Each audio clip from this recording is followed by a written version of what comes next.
So I'm RSnake, and I work for a company called SecTheory out of Austin, Texas. I run hackers and slackers. And this is Jabra. How's it going, DEFCON? Ridiculous numbers here. Ridiculous numbers. So I'm Jabra. I work for a company called Rapid7.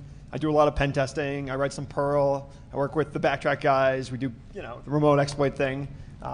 It's all good. So yeah, that's me. Cool.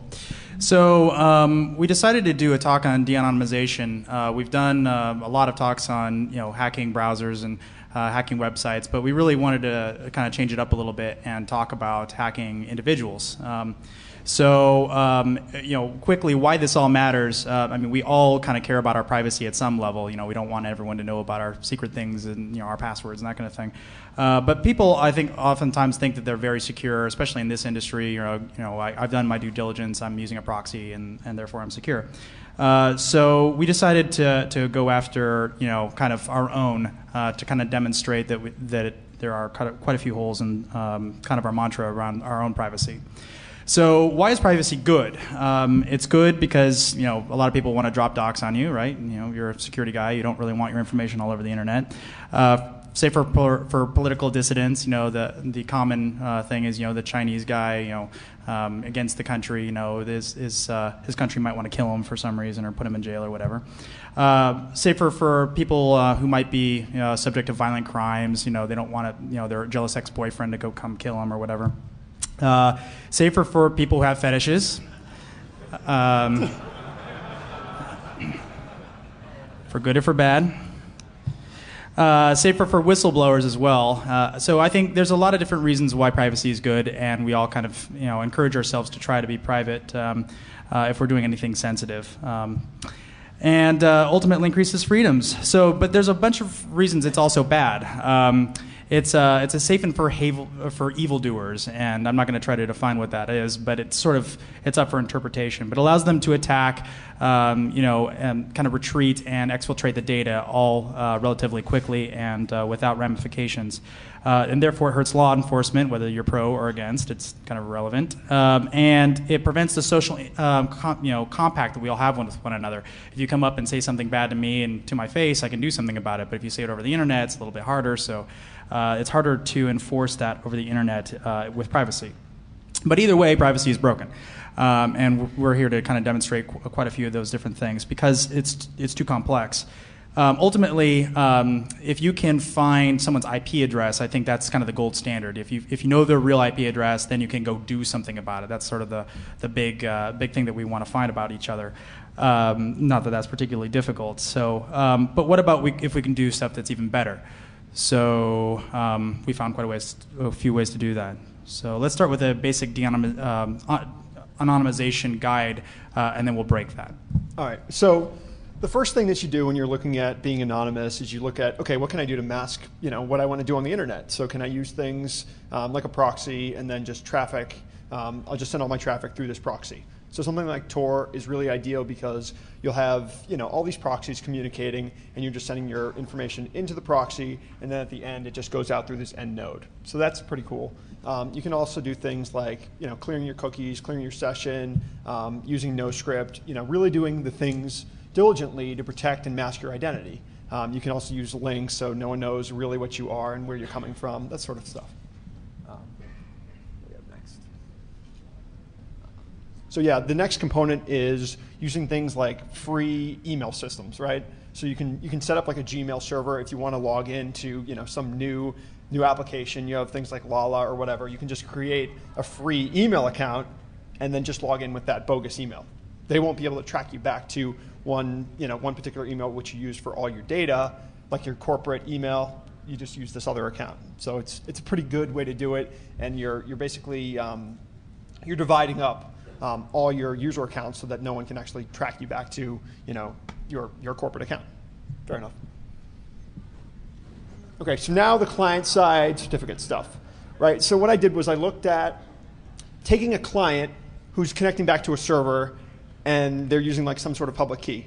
So this information is stored within your browser, and what happens if you're going and using this with Firefox is you browse to a website and you have your public key within your browser. So the browser says, okay, you want to send your public key. and there's just an OK button. And you click OK, and you think about it, and you're like, wait a minute, what sort of bad thing could have actually occurred? I'm transmitting my public key to a server, and it has nothing to do with the server that I was actually supposed to be sending this information to. So it's like, well, that's kind of bad. So we go on to the next slide. And so what information is actually stored within the public key? Well, there's a whole lot of information about your name, your email, the system that it's running on. So hypothetically, you can tie this back to, okay, I know it's running, in this example, Fedora Core 4 on some EDU or whatever. It's just like an example, right?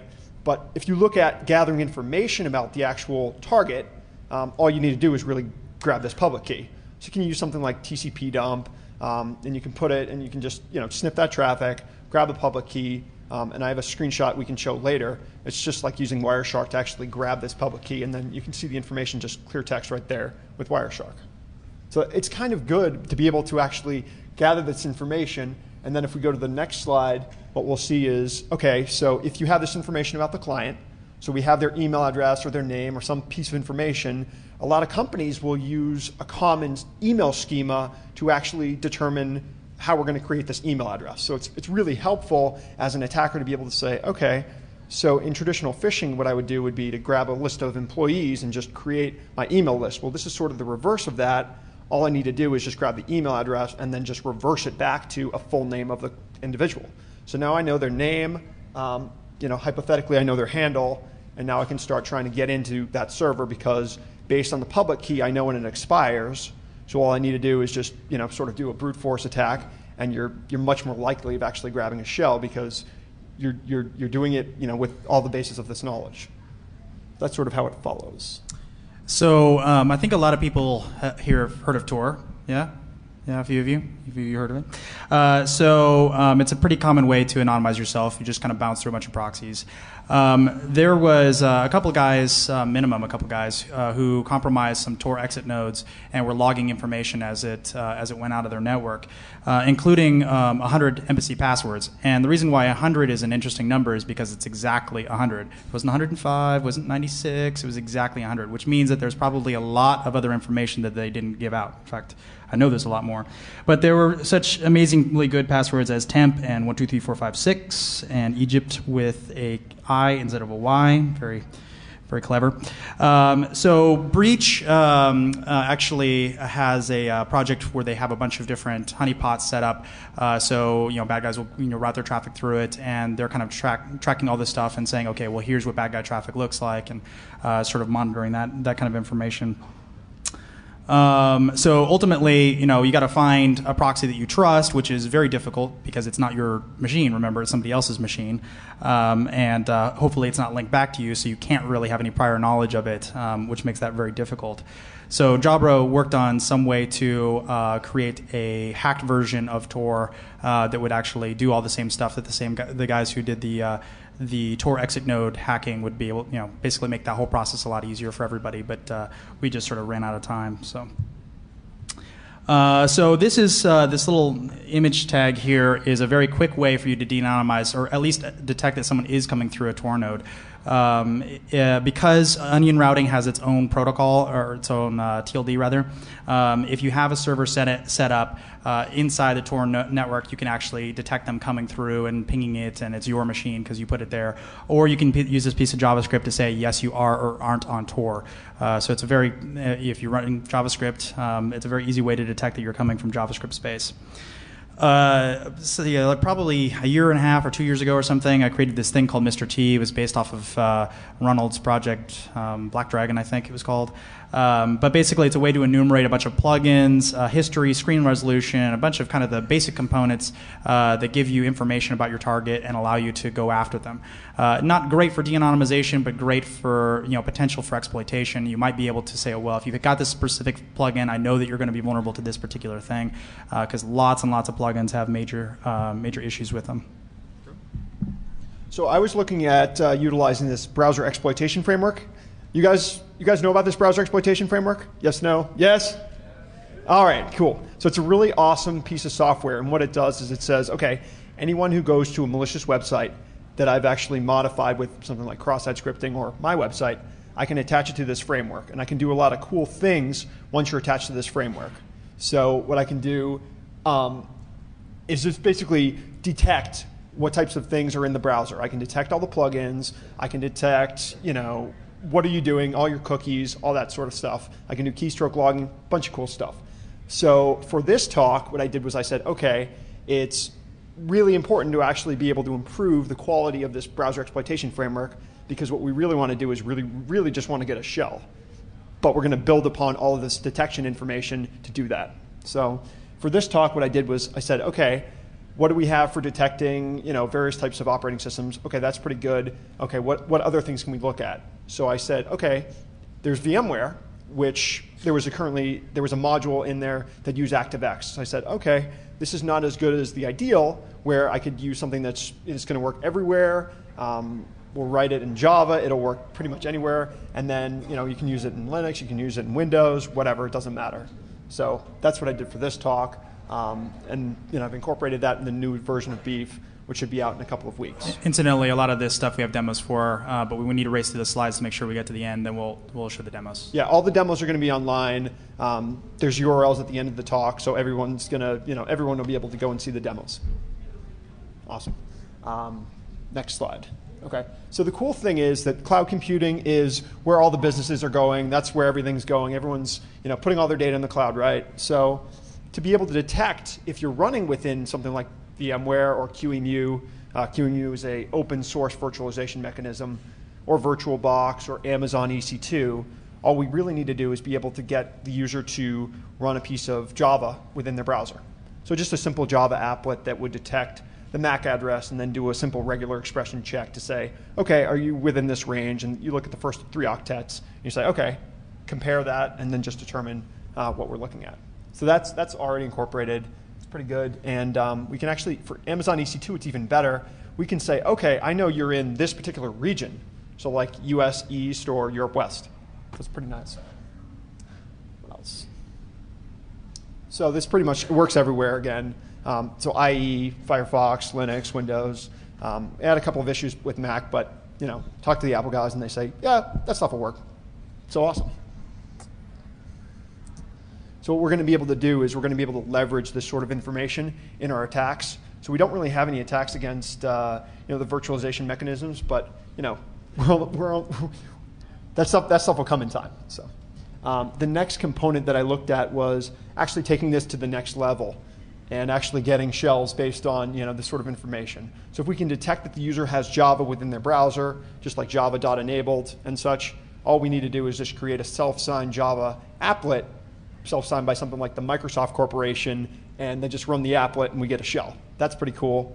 And we'll just customize another one for Linux, the same thing for Mac, and it's pretty nice. So if they're running in Linux with sudo, cache to root privs, great, now we get a root shell.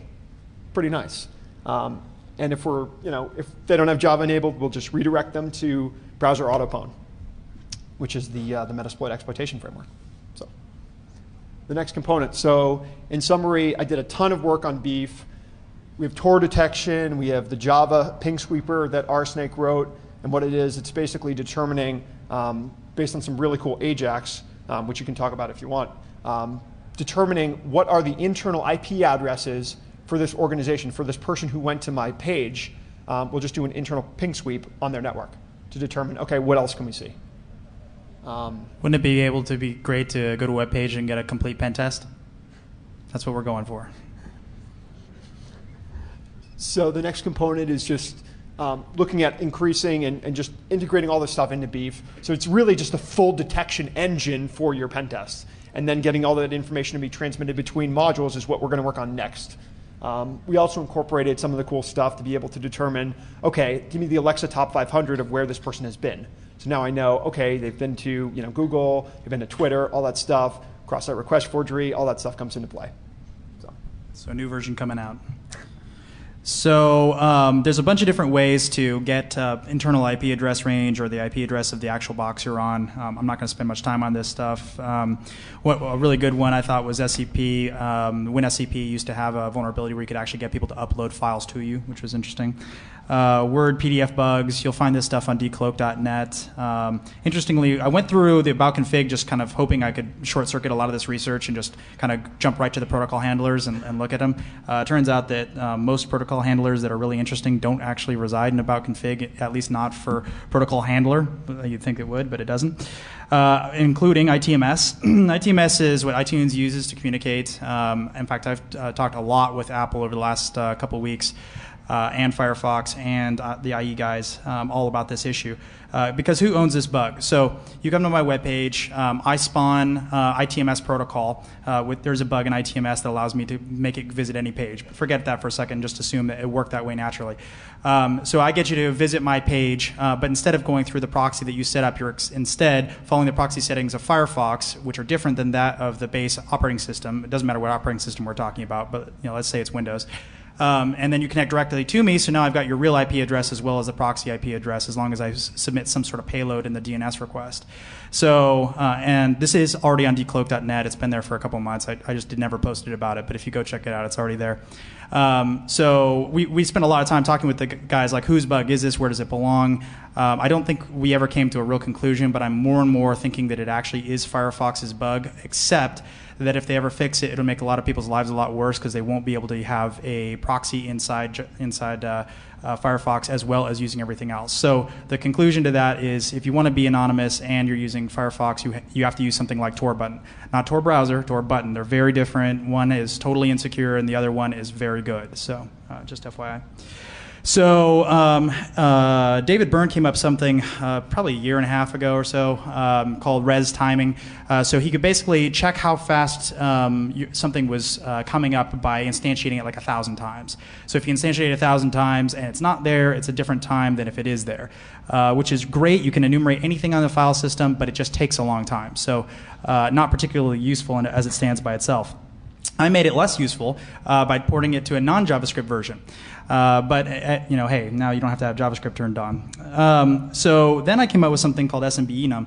And I didn't publish it, but here I'll tell you all about it right now. So I told Rich Mogul about this. I'm able to enumerate your hard drive when you visit my website, and here you go. And I gave him a link, and it was telling what he had installed, and he's like, "What the fuck?" And that's right. I mean, it's kind of like you don't expect that to happen. That is definitely a cross-zone boundary thing that's vulnerable in IE in multiple ways, both with res timing and SMB. Also included in beef. Also included in beef, sorry. And I'll show you what that looks like in a second. But usernames and computer names are really what we're after. We don't. IP address is great, but what if I can get you? I want to know who you are. Maybe there's like 20 users on that box. I want to know who you are. But more importantly, it's easier to track you down. If your name's Bob Smith, it's a little harder, but you know what I mean. It's how many Robert Hansens are there in the security world? Like 2 or 3. It makes it a lot easier. So one example in IE, if you can get someone to cut and paste this URL, it'll actually drop the username and the full path of where their user directory is, or computer name and full path of where their user directory is. I obfuscated a little bit, uppercase, lowercase kind of thing. So basically, you send them a broken link in an email. You say, hey, can you please click on this or whatever. They can't click on it because it's a broken link, but they'll cut and paste it into IE, and boom, you got all that information. Works pretty well. SMB, again, a different way to do SMB. Inside of an iframe, you have something as simple as file : / / and then / and then some IP address, which is the location of where your SMB server is sitting on the other side, as long as you got Windows networking working. I was told that about 50% of networks don't have the ability to have outbound SMB through, outside the corporate firewall, whatever. But 50% is still pretty good, which means I can actually get all of your information. And when I do mean all, I mean all. Computer name, your name, what service pack you have, all kinds of crazy stuff. So as long as you got something sitting there watching the wire, you can actually get all kinds of crazy information from that payload. So SMB-enum is great, but it's pretty fast. I mean, you can probably enumerate it. I don't know, probably several hundred things in a second or a couple of seconds. It's pretty fast. So how it works is it basically does a file colon / / / / for the local drive and tries to pick out files. So in JavaScript space, you're only allowed to pull out certain things like images, CSS, JavaScript. I'm not allowed to pull .exes or .log or anything else that would be very interesting. I just can't do it.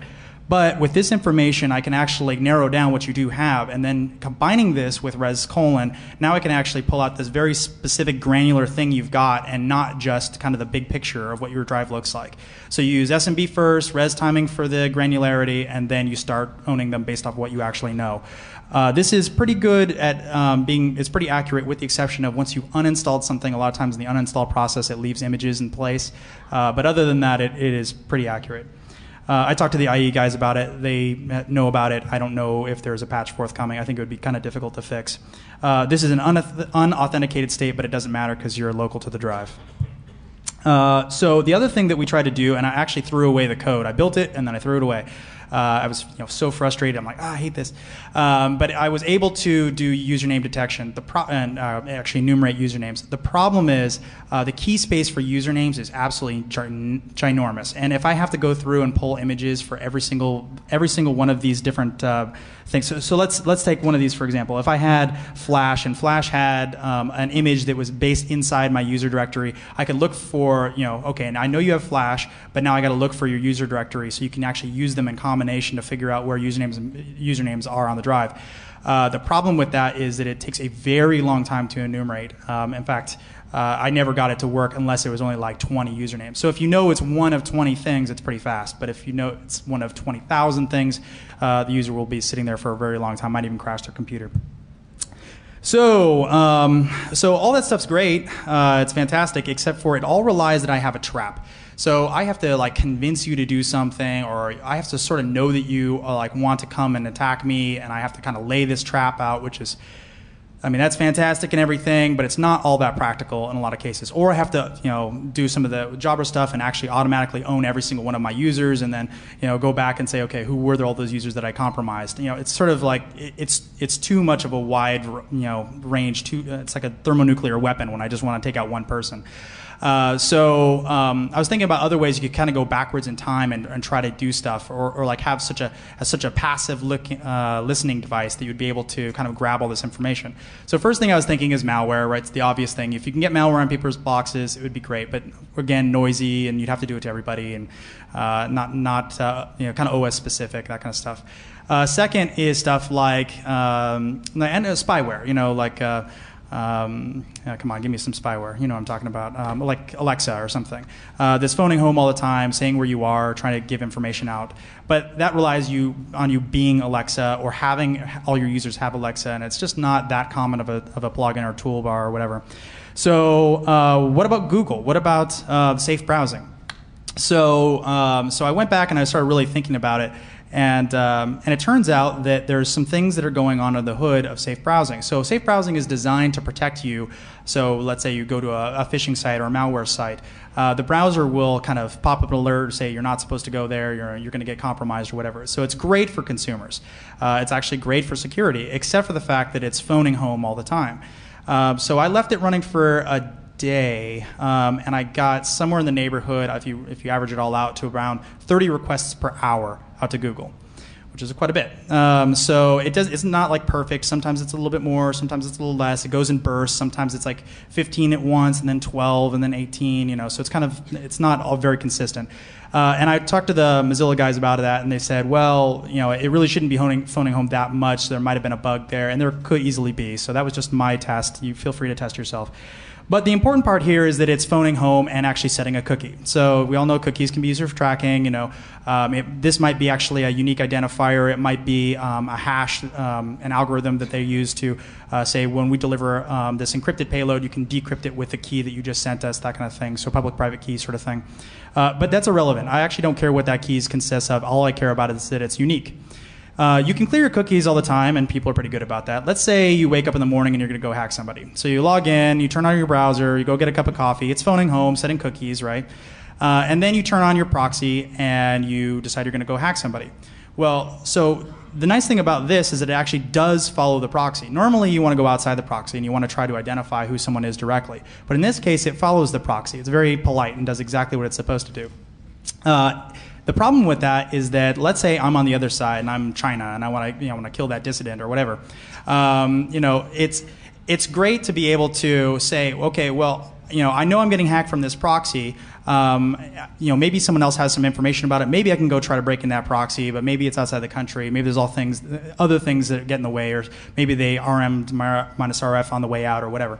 But it's been phoning home the whole time. So I can go to Google and I can say, hey, Google, can you give me the IP address and all associated IP addresses with this cookie over this timestamp? So this cookie came in, this timestamp, tell me everything else outside of that.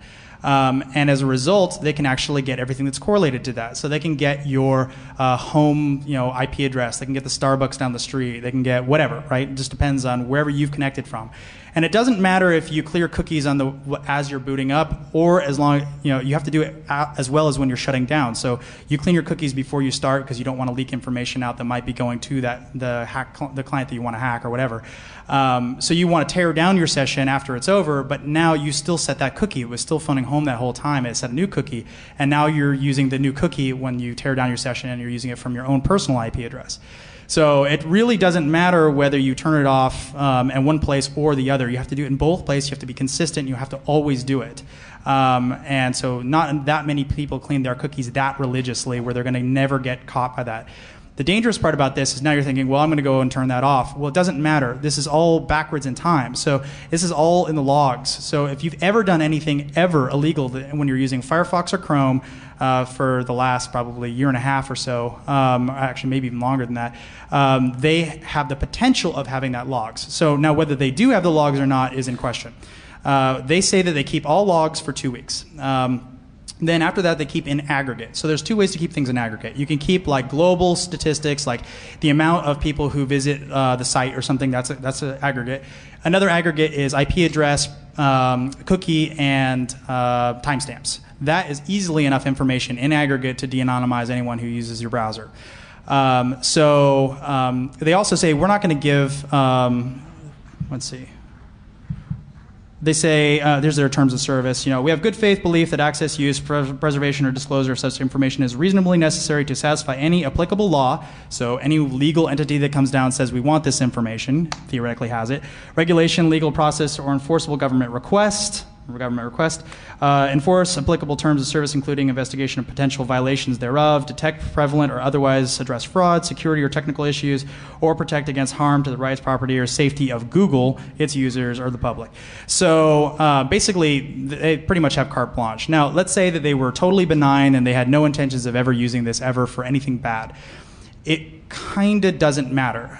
So let's say the FBI comes down within that first 2 week period, and let's say they are getting rid of everything. Let's say they're really trying to do a good job. The FBI can still come down and say you need to hold on to this information for an additional, I think it's like 60 days or something. Can anyone fact check me on that? 60? No one knows that? Wow. It's bad. So I think they can keep it for like 60 days or something after that fact and say, well, I don't have the subpoena or warrant. What's that? 90 days. All right. And then they can force you to hold it indefinitely after that if they do have the subpoena or whatever. And they also say we don't correlate this to your username. Well, again, they don't do that, but that is irrelevant. The government can still force them to do that correlation on their behalf. So it almost just doesn't matter what their intentions are in this. It still can be used. So I'm sorry, I was sort of in my head thinking you were all going to be very close and could read what's on the screen. But basically, this is just the transmission of the cookie back and forth, and the SHA-VAR and some of the payloads going back and forth. But this information will be posted online if you want to take a look at it, or just open up a proxy and just watch the information go by. It's pretty simple. Chrome, however, has an interesting thing. So the hypothesis that they're doing this is all benign and they're not meaning to track anybody and that stuff, it kind of goes out the window when you're talking about Chrome. Chrome has an additional two pieces that are going across the wire when it does updates. Updates don't happen 30 times an hour. They happen once every 5 hours, so significantly less amount of time. But they do send two additional pieces of information which I think are pretty interesting: machine ID and user ID. So why do you need to know my user ID to give me an update? Right? it doesn't make sense to me. I mean, I can figure out, maybe it's plausible it's important to know what my machine information is so you can track it and know, hey, maybe we should have more updates for Windows server, blah, blah, blah, this very specific variant. But user ID, so I think it's a little unusual to pass that information out to the web. That's certainly a huge privacy concern, and certainly can be tracked back to your user over time because that information doesn't change. So with that, I think we should just get to the demos. All right. Let me do a time check. All right, 12:30. All right. All right.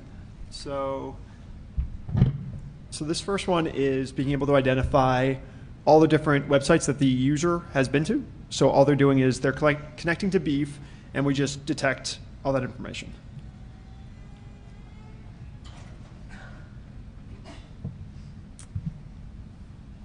So this is the new version of Beef, and it's just the visited URL. So as you'll see here, we have the Alexa Top 500, and all we need to do is just click send, and then you get the information.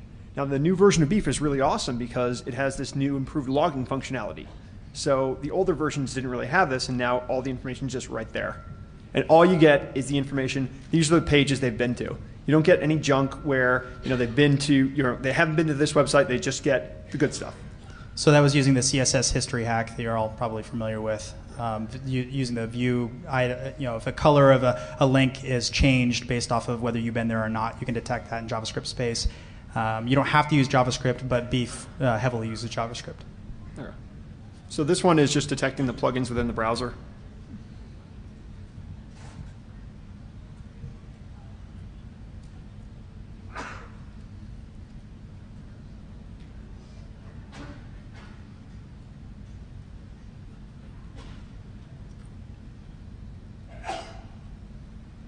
So that's good.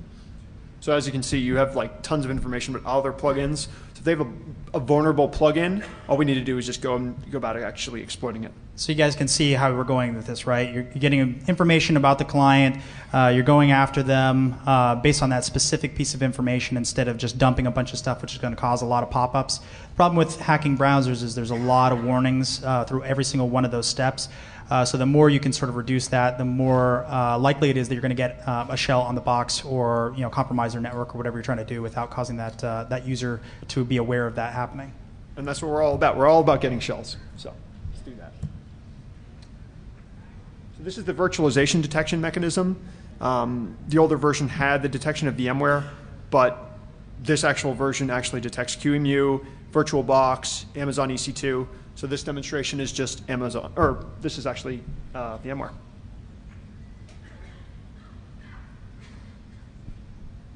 And this will be released in the next couple of weeks. This is interesting for a couple different reasons. A lot of security dudes happen to use some sort of virtualization. So if you don't want to pop your shell inside of a security guy's window, it's kind of nice to know that you're inside of a VM.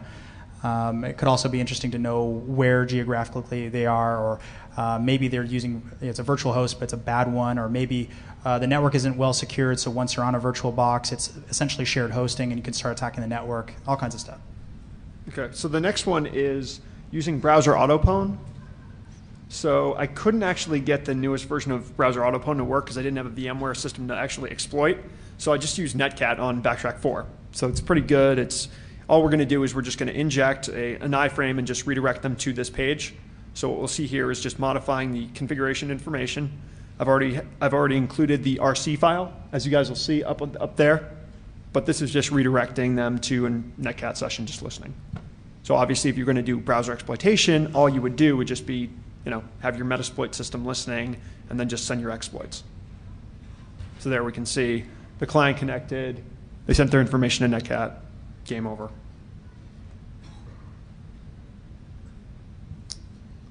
Now the Java applet. This one's really, really cool. And what we would do if we actually had a client on Linux or Mac, we would just detect actually what operating system they're running and then present them with the corresponding VMware or Java applet in this case to actually exploit their system. Just get a shell, do something a little bit different.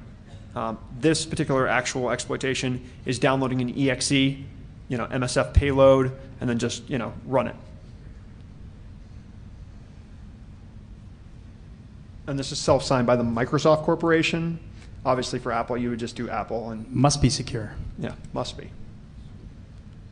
So I just called it update, Microsoft Corporation, switch over to Linux box, zoom in, and there's our shell. Do you all catch that? Like, you can compromise people by going to a web page. Single click, one click, Pretty easy. I get a shell. Done. Come on. There's no patch for this. There's no patch for this. This works as by design.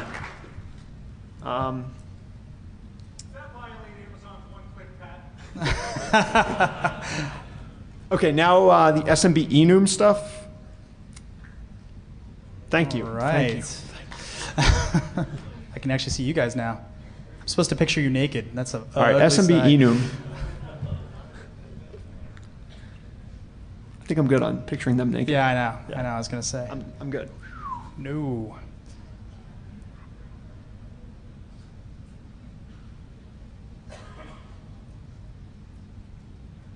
So bingo, we got all the software that's installed in this box.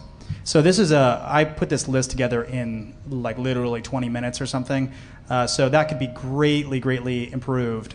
It's just a matter of time, how much time you really want to spend making it go through and making all those SMB requests.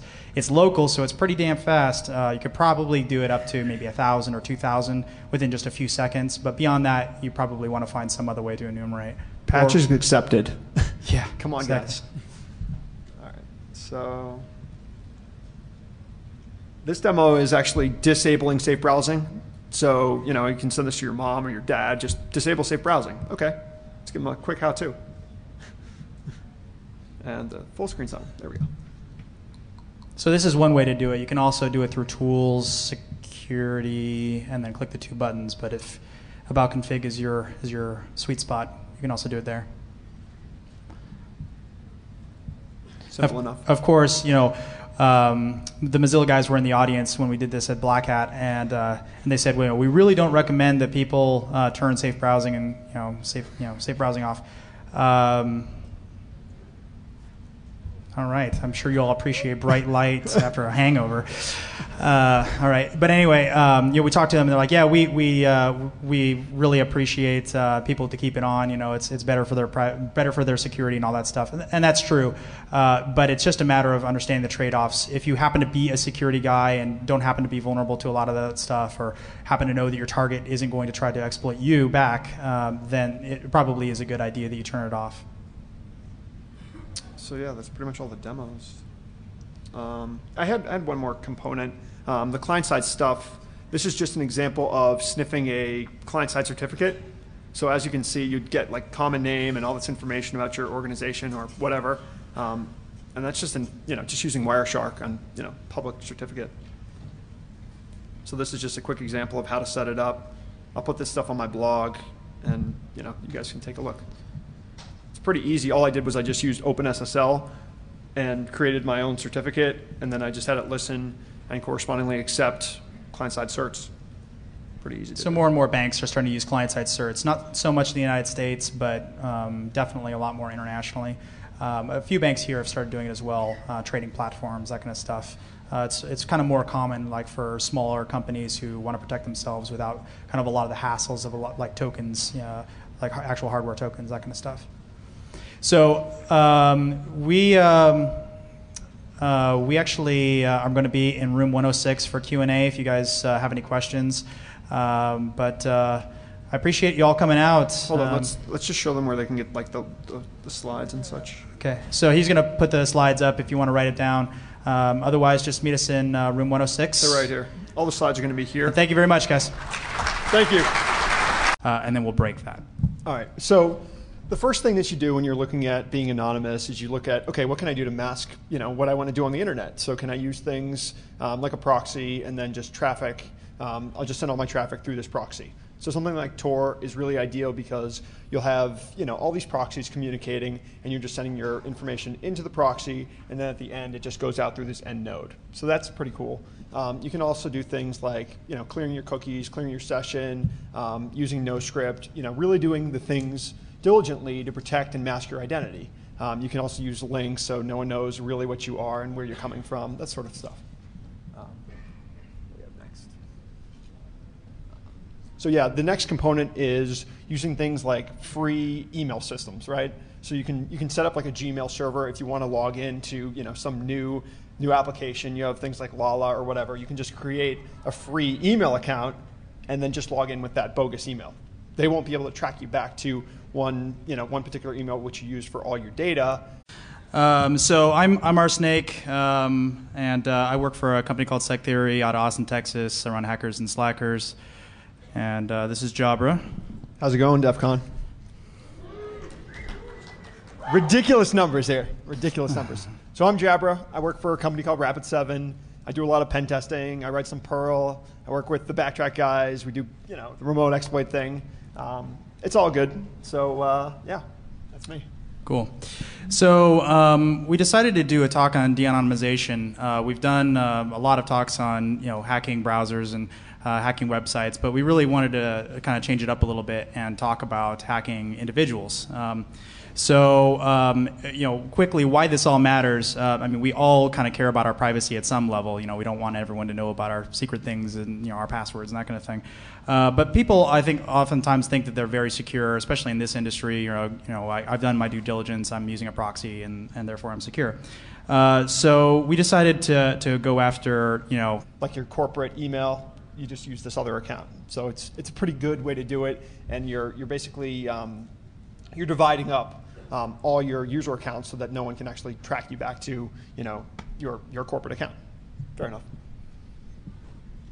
Okay, so now the client-side certificate stuff, right? So what I did was I looked at taking a client who's connecting back to a server, and they're using like some sort of public key. So this information is stored within your browser, and what happens if you're going and using this with Firefox is you browse to a website and you have your public key within your browser. So the browser says, okay, you want to send your public key. And there's just an OK button. And you click OK, and you think about it, and you're like, wait a minute, what sort of bad thing could have actually occurred? I'm transmitting my public key to a server, and it has nothing to do with the server that I was actually supposed to be sending this information to. So it's like, well, that's kind of bad. So we go on to the next slide.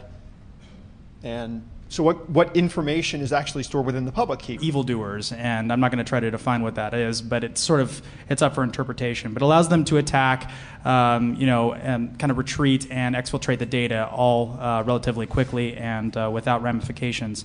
And therefore it hurts law enforcement, whether you're pro or against. It's kind of irrelevant. And it prevents the social compact that we all have with one another. If you come up and say something bad to me and to my face, I can do something about it. But if you say it over the internet, it's a little bit harder. So it's harder to enforce that over the internet with privacy.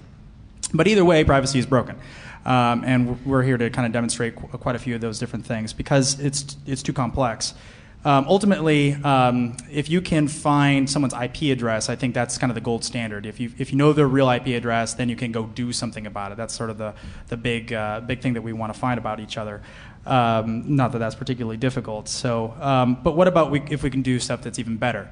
So we found a few ways to do that. So let's start with a basic anonymization guide, kind of our own, to kind of demonstrate that there are quite a few holes in kind of our mantra around our own privacy.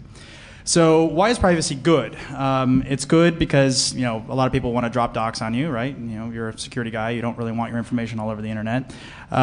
Say for political dissidents, the common thing is the Chinese guy against the country. His country might want to kill him for some reason or put him in jail or whatever. Say for people who might be subject to violent crimes. They don't want their jealous ex-boyfriend to go come kill them or whatever. Safer for people who have fetishes. For good or for bad. Safer for whistleblowers as well. So I think there's a lot of different reasons why privacy is good, and we all kind of encourage ourselves to try to be private if we're doing anything sensitive. And ultimately increases freedoms. But there's a bunch of reasons it's also bad. It's a safe and for